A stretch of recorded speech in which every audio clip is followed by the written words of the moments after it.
आज कैंटीन रे हे गोले ओडुआ भीड़। So hello guys, welcome to my mini blog. तो आज मुई बाहर गली क्रिकेट मैच देखी जीवार लगी। आज कहार कहार भितरे मैच अच्छे इंडिया वर्सेस न्यूजीलैंड। इनके पहुंची गुरी देखसी जे हमर सेकंड ईयर भाई माने आगो न पहुंची जाइछो। तापरे मी कले कले साइन टे मैच देसी, जदी साइन नी मारमी बेले मैच देखि नी पारे। तापरे मुई बसी गुरी मैच रो एन्जॉय नेसी दीजी। फिर देख देख कहला बेले गुटे विकेट पलई आसी।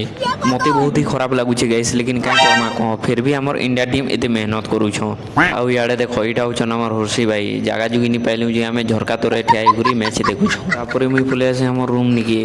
रूम नु फिर बाहर जासी कैंटीन आड़े। काहले जे कहले मते भूख लागुछे। कैंटीन के पहुंची करी देखसी कि बहुत ही भीड़ सन गाइस। काहले जे कहले आज इंडिया वर्सेस न्यूजीलैंड मैच अच्छे, आउ सबे जल्दी खाई खुआ करी मैच देखमु कहछन। तापरे मी भात दाल तरकारी छिनी आनसी।